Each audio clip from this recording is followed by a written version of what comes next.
A voz humana é um instrumento que todos tocamos.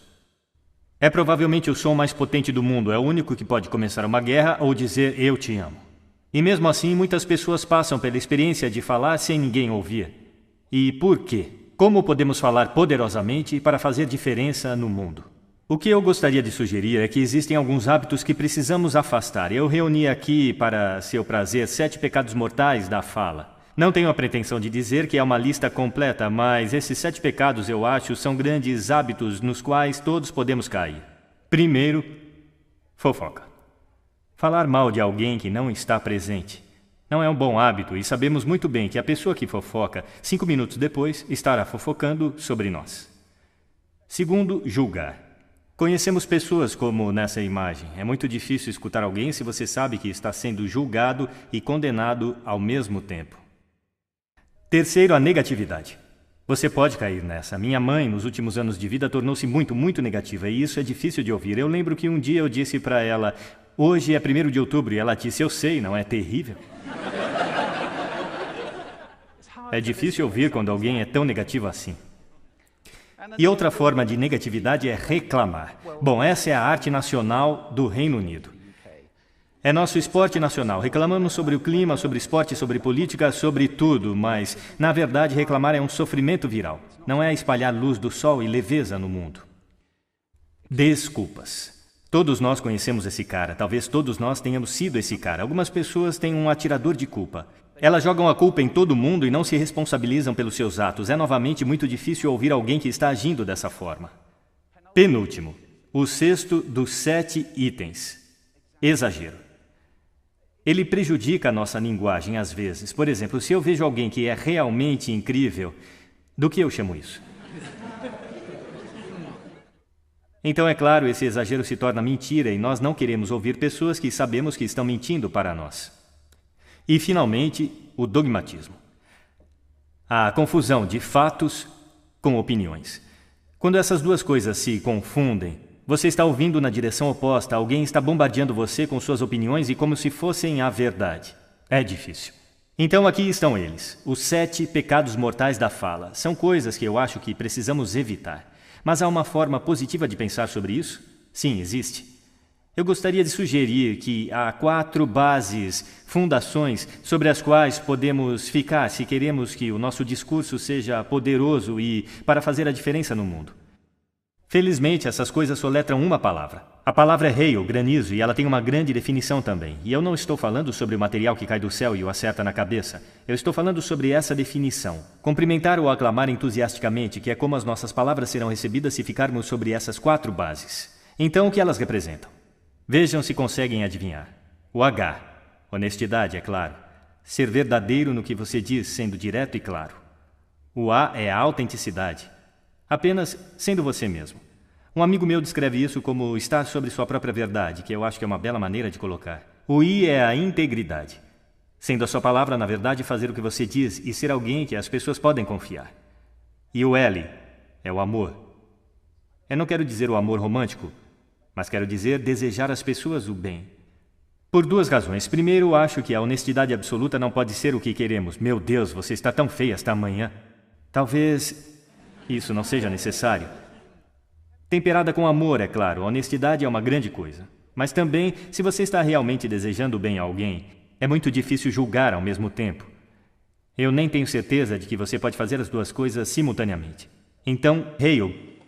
Além disso, é o que você diz, e é, como diz a velha canção, é o que você diz e também a maneira como você diz. Você tem uma caixa de ferramentas surpreendentes, é um instrumento incrível, e ainda assim esta é uma caixa de ferramentas que poucas pessoas já abriram. Eu gostaria de remexer um pouco lá com você e só puxar algumas ferramentas que você pode gostar de usar e que vão aumentar o poder da sua fala. Registro, por exemplo. Agora, registro de falsete que não pode ser muito útil na maioria das vezes, mas há um registro no meio. E eu não vou ser muito técnico sobre isso com qualquer um de vocês que são treinadores de voz. Entretanto, você pode colocar a sua voz. Então, se eu falar aqui pelo meu nariz, você pode ouvir a diferença. Se eu descer aqui na minha garganta, que é onde a maioria de nós fala, a maior parte do tempo. Mas se você quer peso, você precisa ir até aqui no peito. Você ouve a diferença? Nós votamos em políticos com vozes mais graves, é verdade? Porque associamos profundidade com poder e autoridade. E isto é registro. Então nós temos o timbre. É a forma como a sua voz é sentida. Mais uma vez, a pesquisa mostra que preferimos as vozes que são ricas, suaves e quentes, como o chocolate quente. Bom, se você não é assim, isso não é o fim do mundo, porque você pode treinar. Contrate um treinador de voz. E há coisas incríveis que você pode fazer com respiração, com postura e exercícios para melhorar o timbre. E agora a entonação. Eu amo entonação. Esta é a metalinguagem que usamos para lhes conferir significado. É uma raiz de sentido na conversa. As pessoas que falam tudo em uma nota só são realmente muito difíceis de ouvir se eles não têm entonação alguma. É daí que o mundo monotônico vem, ou monótono, monotom.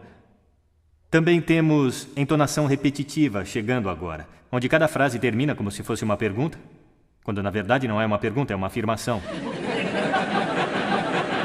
E se você repetir essa várias vezes, na verdade restringe a sua capacidade de se comunicar através da entonação, que é uma pena.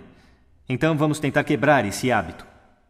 Ritmo. Eu posso ficar muito animado dizendo algo muito rapidamente, ou eu posso também diminuir até enfatizar. E no final de tudo, é claro, é o nosso velho amigo silêncio. Não há nada de errado com um pouco de silêncio em uma conversa. Não temos que preenchê-lo com uns e ans. Pode ser muito poderoso. Claro, a tonalidade. Muitas vezes vai junto com o ritmo para indicar excitação, mas você pode fazê-lo apenas com a tonalidade. Onde você deixou as chaves? Onde você deixou as chaves? Significados ligeiramente diferentes nessas duas formas. E, finalmente, o volume. Eu posso ficar muito animado usando volume. Desculpe se eu assustei alguém, tudo bem? Ou eu posso fazer vocês realmente prestarem atenção ficando bem quieto. Algumas pessoas irradiam o tempo todo. Tente não fazer assim. É chamado de sodcasting. Isto é impor o seu som às pessoas ao seu redor sem nenhuma consideração. Não é agradável. Naturalmente, onde tudo isso entra em jogo, acima de tudo, é quando você tem algo realmente importante para fazer. Pode ser num palco como este, dando uma palestra, pode ser propondo casamento, pedindo um aumento, discursando em um casamento, seja o que for. Se é realmente importante, você deve isso a si mesmo. Olhar para esta caixa de ferramentas e o motor que vai funcionar, e nenhum motor funciona bem sem ser aquecido. Aqueça sua voz. Na verdade, deixa eu mostrar como fazer isso. Será que todos podem ficar de pé por um momento? Eu vou mostrar os 6 exercícios de aquecimento vocal que eu faço antes de me apresentar em cada palestra. Sempre que forem falar com alguém importante, façam isso. Primeiro, braços para cima, respiração profunda e inspirem. Assim. Mais uma vez. Muito bom. Agora vamos aquecer os nossos lábios. Vamos para... Muito bom. E agora... Igual quando você era criança. Agora seus lábios devem ganhar vida. Vamos fazer o seguinte com a língua, exagerando. Lá. Lindo, estão ficando muito bons nisso. E em seguida agora enrole uma... É como champanhe para a língua. Por fim, eu só posso fazer um. Os profissionais chamam isso de sirene. É muito bom. Começa com o I e vai para o O. O I é agudo e o O é grave. Então você vai...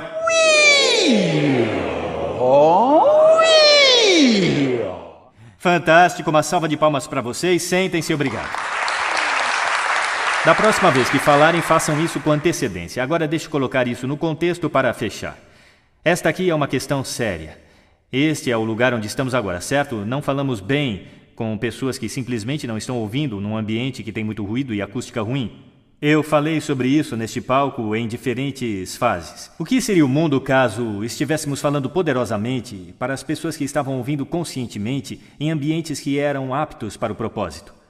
Ou, para fazer isso um pouco maior, o que o mundo seria caso estivéssemos criando e consumindo sons conscientemente e projetando todos os nossos ambientes para o som de forma consciente? Isso seria ótimo. Seria um mundo que soa bonito e aquele em que o entendimento seria a norma.